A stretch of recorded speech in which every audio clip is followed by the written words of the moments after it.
Today, the latest weapons, coupled with the fighting skill of the American soldier, stand ready, on the alert all over the world to defend this country, you, the American people, against aggression. This is The Big Picture, an official television report to the nation from the United States Army. Now, to show you part of the big picture, here is Sergeant Stuart Queen. If you care about someone inducted into the service, perhaps you have asked yourself what happens to our youthful citizen soldiers when they are away from their Army camp. Does the Army provide any agency for advising and assisting these young Americans in uniform? For guarding and guiding them when they need a more experienced viewpoint on the entertainment world of strange towns and cities? Of course, the great majority find ways of entertaining themselves in good company and good surroundings. But for those in the minority who follow their youthful curiosity toward other directions, who steers them straight? That's the story of This Big Picture, the guidance mission of the Military Police Corps.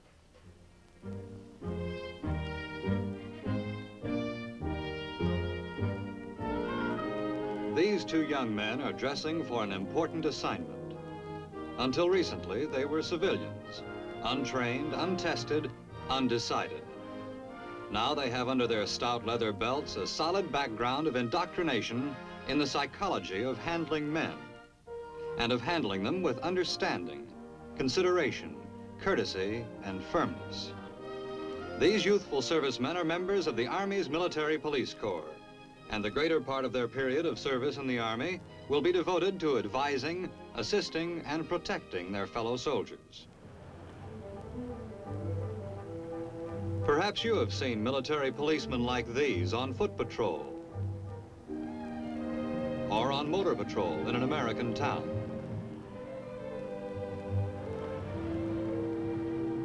The MPs go everywhere the troops go, in peace or war, stateside or overseas. You'll find them in Europe, the Far East, Alaska, on the same mission, guiding and guarding and stopping trouble before it starts. Military policemen learn to know their patrol areas like the palms of their hands. That means knowing all the places soldiers are likely to visit, and some unlikely places too.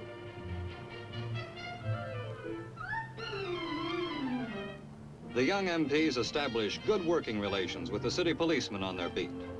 Some cases will come under his sole jurisdiction. Also, he can tell them plenty about the trouble spots and what to watch for because he knows the city. He knows the business people in the district and those who need watching.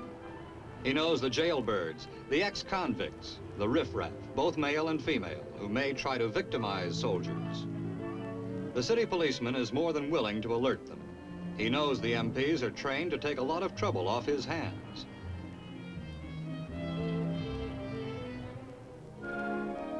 It's part of the military police routine to check public places, but they do it quietly.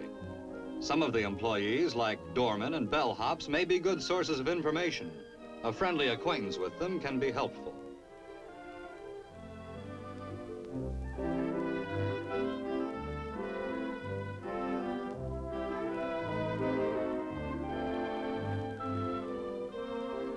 And the MPs are not nosy.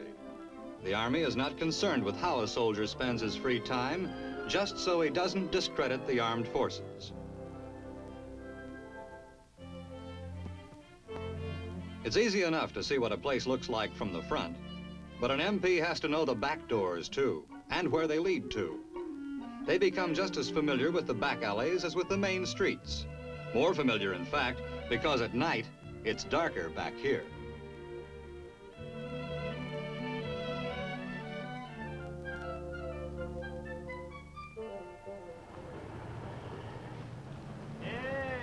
Look at the patches. Second division, no less. Remember them, Joe? Oh, boy, do I. Hey, you guys got something to say about the second division? Yeah. We know their outfit from way back, don't we, Joe? Mm-hmm. Yeah? And just what do you know about our outfit? Should we tell them, Joe? Nah. Might hurt their feelings. Yeah. Come on, speak up. We want to hear this. Yeah. The MPs find that this sort of inter-outfit needling isn't too uncommon. So now they want to make something out of it. What do you say about that, Joe? Yeah. Look, you guys, if you're looking for a fight or something, Now they want to fight. you started the talking. If you feel Direct like interference by the MPs might have the wrong effect. Hey, take it easy, fellas. Take it easy. He was only needling you a little. Lay off, Phil, lay off. Okay, okay, but if you guys think you're going to start... No, we don't want no trouble. Come on, Joe, let's go. The MPs have learned the psychology of merely making themselves conspicuous.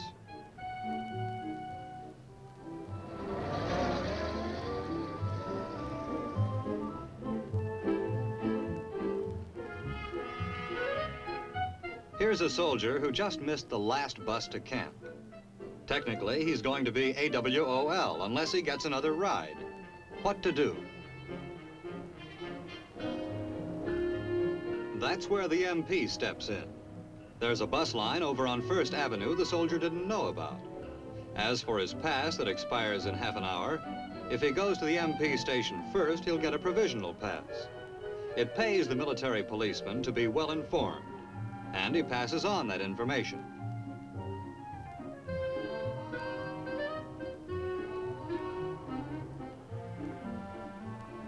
Take these two soldiers for another example. They're not out looking for trouble, but they've got into a part of town where trouble comes mighty easy.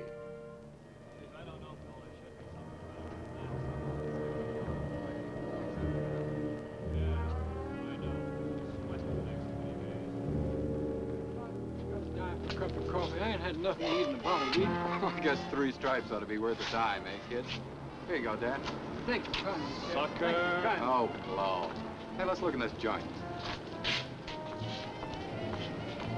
Hey, not bad, not bad. Some loose ones. Well, let's go in. Corporal, Yeah. your outfit's new around here, isn't it? Yeah. Why? Well, I just thought maybe you'd like a little tip. Yeah? There's some pretty tough places around here. We had a couple of guys rolled just last night. So I'd be a little careful where you go and who you make friends with, just for your own protection. Yeah, a lot of these places are off limits. Oh, okay. We'll keep our eyes open. Well, if you're just looking around, the best part of town's over that way, about 2 blocks. Sutter Street. Yeah, you'll get a much better deal over there than you will here, too. 2 blocks, eh? Right. Okay, let's go on over. Okay by me. I told you this place didn't look so hot. It's just a friendly tip to keep the young men out of trouble. It's part of the MP's job of stopping trouble before it starts. But sometimes soldiers get into trouble when the military police aren't around. Then they may need the MPs badly. What? You hear that? Yeah. It sounded like a groan. Come on, let's take a look. Right.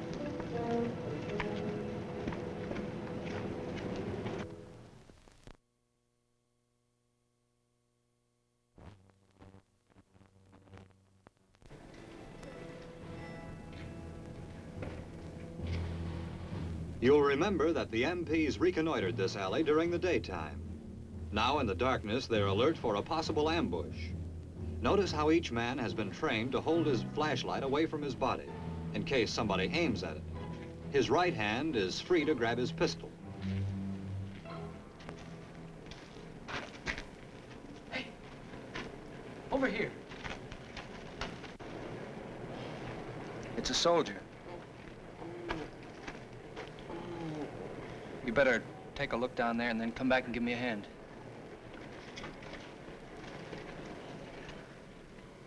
The MPs know the alley, and they're glad they do, because in the dark, every corner could be an ambush. First aid is part of an MP's equipment and training, but only a medic can tell how badly hurt the soldier really is.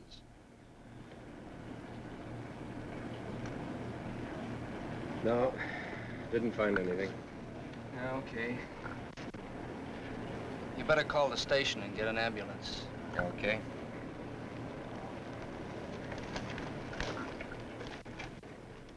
This soldier is now in what the MPs call protective custody.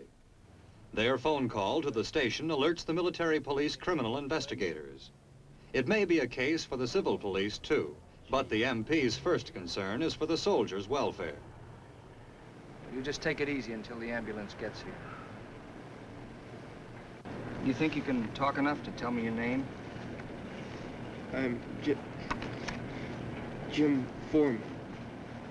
B Company, 23rd. They get all the information they can as soon as they can. The man's identity first, name, outfit, and service number. They note the time and place they found him, his position on the ground, appearance, visible injuries. All these vital facts form the basis for their report. Okay, good. You think you can tell me a little bit about what happened? I met this girl in a bar over on 5th Street. On 5th Street? And we met a guy. Chances are this soldier has been rolled by professionals. The MP's report may help to catch the hoodlums before they can dump another GI in another alley.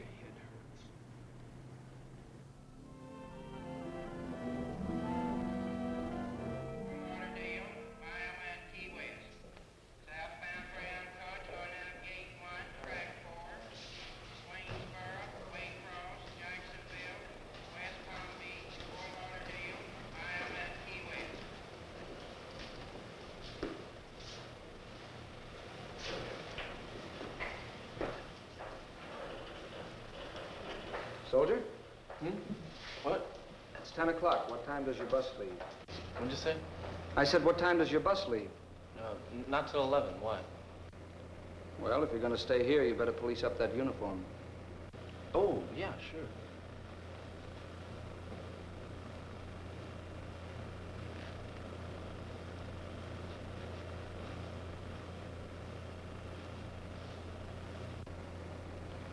Fix up your sleeves, too.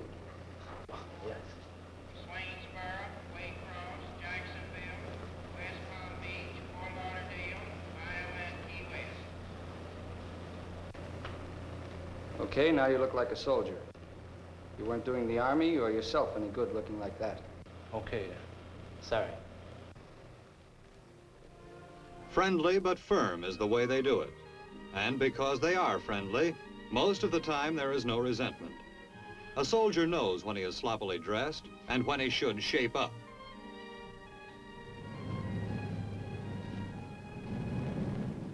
An important part of the MP's duty is apprehending AWOLs.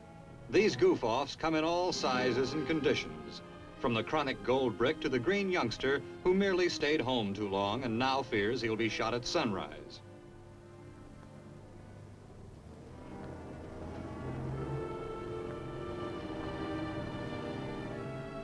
If any soldier jumps at the sight of an MP, that's a pretty good sign of a guilty conscience. If he can't show a valid pass, the MP must take him in. But suppose he has a pass that looks legitimate. It could be a forgery. The MP asks him to name the officer who signed it. If he does, but there's still an atmosphere of larceny about it, the MP asks him to come to the station for verification. This is called detention for questioning.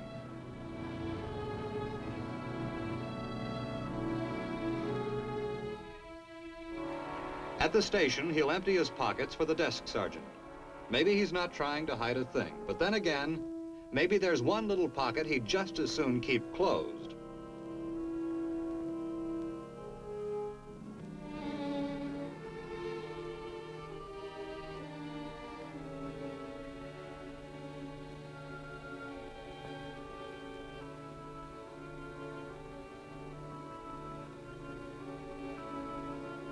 Passes, he's got 1 million of them, and all as phony as a $3 bill.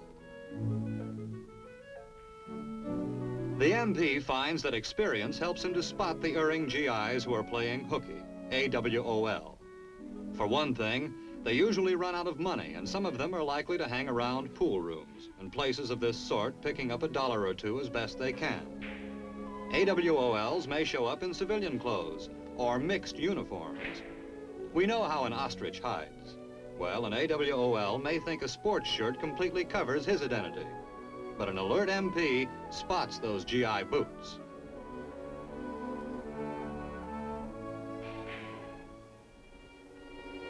Absentees really wanted are posted on the bulletin board in the military police station, and every team checks names and faces before going on patrol.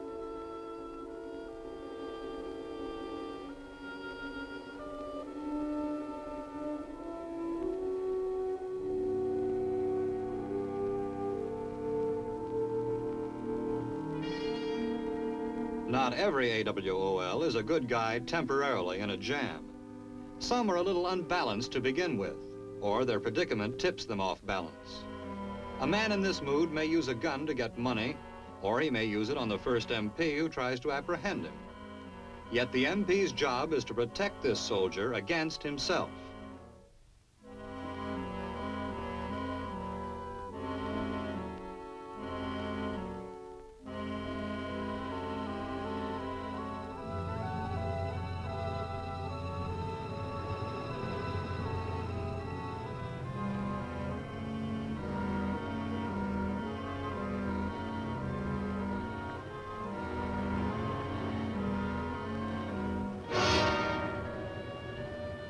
The MPs spotted the soldier in the doorway and saw his hand go to his middle as if ready to draw a weapon. By seemingly continuing their patrol, they give the fugitive a false sense of security.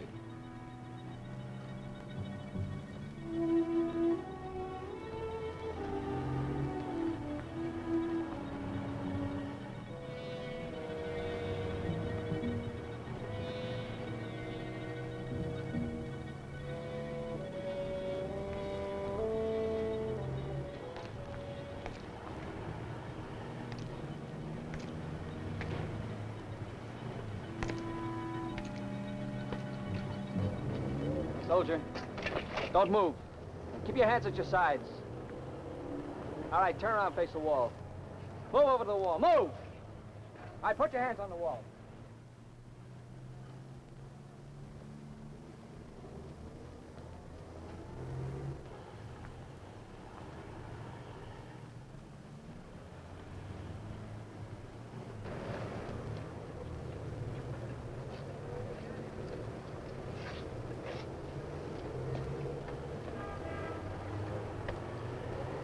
The search is professionally thorough. Every possession is examined and placed in one pile. Later, the soldier's personal belongings will all be returned to him.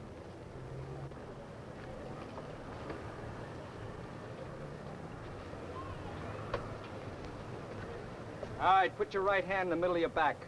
Palm out.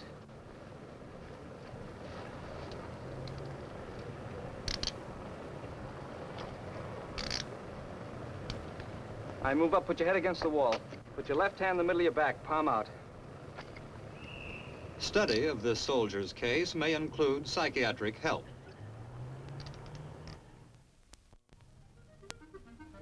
Another familiar sight to you near Army camps is the military police motor patrol, which extends the boundaries of the foot patrol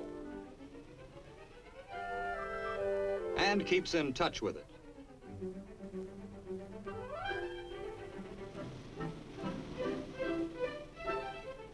And these men, through their up-to-date two-way radio, also keep in constant touch with the MP station. Here they receive instructions to investigate an accident involving a military vehicle.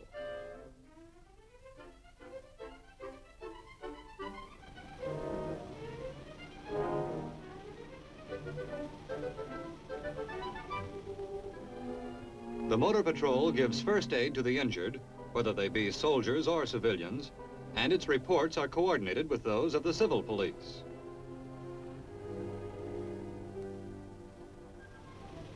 Every motor patrol practices courtesy on the road and consideration for others.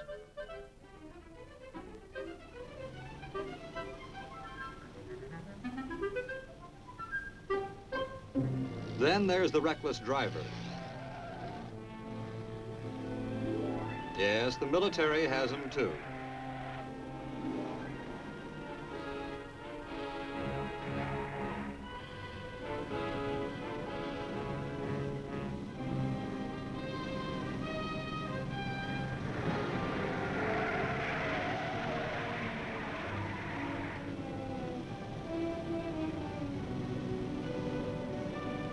The motor patrolman operates on the idea that it's better to let the reckless driver get away than to cause an accident chasing him. But in most cases, he gets his man.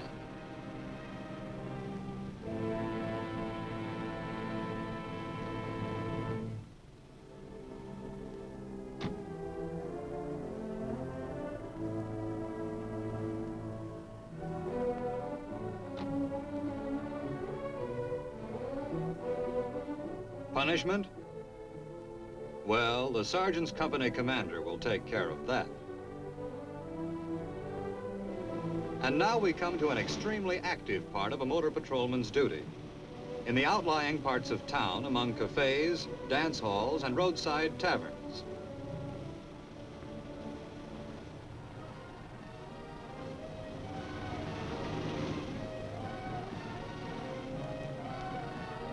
Of course, they let the station know where they are.